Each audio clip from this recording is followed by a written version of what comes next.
무력부장 동지, 열병부대들은 조선노동당 창건 예순도 경추.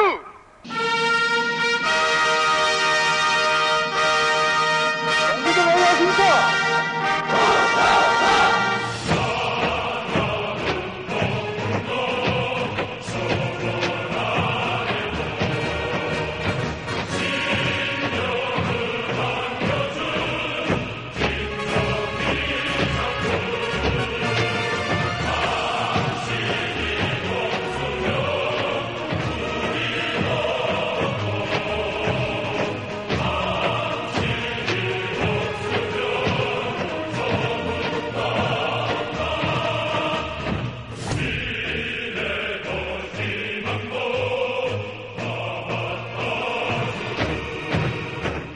Right after we launched VBS, people started saying, North Korea, why don't you go to North Korea? Why? Because nobody knows anything about North Korea.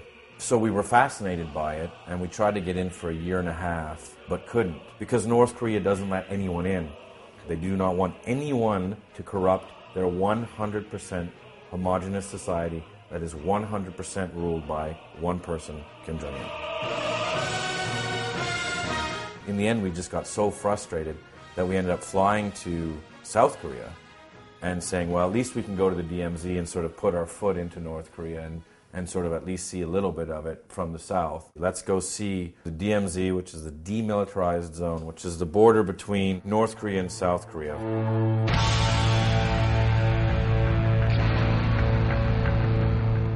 Since the Korean War ended, it's been the most militarized zone on Earth, with 2 million estimated troops on the North Korean side, about 500,000 on the South Korean side, missiles pointed at each other, artillery, tanks.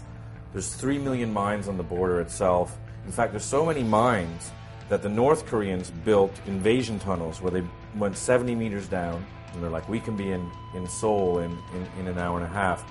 Now, the CIA and the American Army have found a number of these, but they think that there's even more. It's been called the end of the world. And it's the closest you can get to seeing North Korea. Getting to the DMZ isn't easy. It's only an hour and a half north of Seoul, but you have to go through about 15 checkpoints. Then you have to go through a United Nations sort of indoctrination session where they're like, don't point, don't look at them, don't take any pictures, don't do anything. We're only going to be there for 2.5 minutes.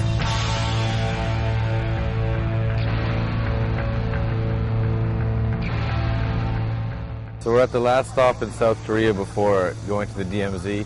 This here is Freedom Bridge. Right after the Korean War, it was the last time the North and South exchanged POWs. And on the other side of that now, a little further back, is North Korea.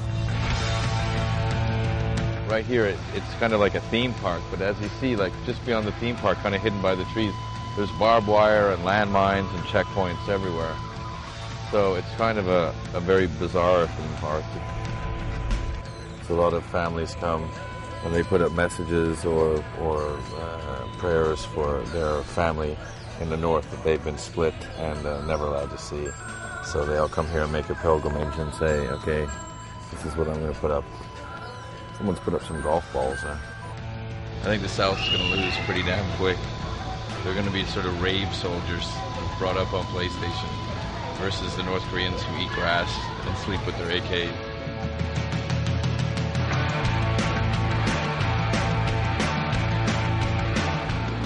Going to Checkpoint Charlie. This is one of the most dangerous places in the world. They have 2 million troops ready to come over here. And so you get off the bus and you look across and there's North Korea. I'm like, that's North Korea. Get back on the bus. If you could start World War III. They really get you terrified.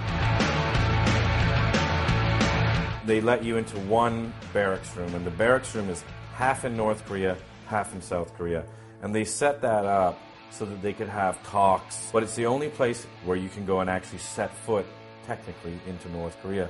And this is as close as 99.9% of the people in the world will ever get to getting into North Korea. And people are like, that's North Korea. So that piece of concrete... That concrete, so the gravel is south, the concrete is demarcation line, and the sand is north. Oh, what? Oh, right. No finger pointing. You can take a picture with the two soldiers. And we're like, dude, we have to get into North Korea. We have to get in.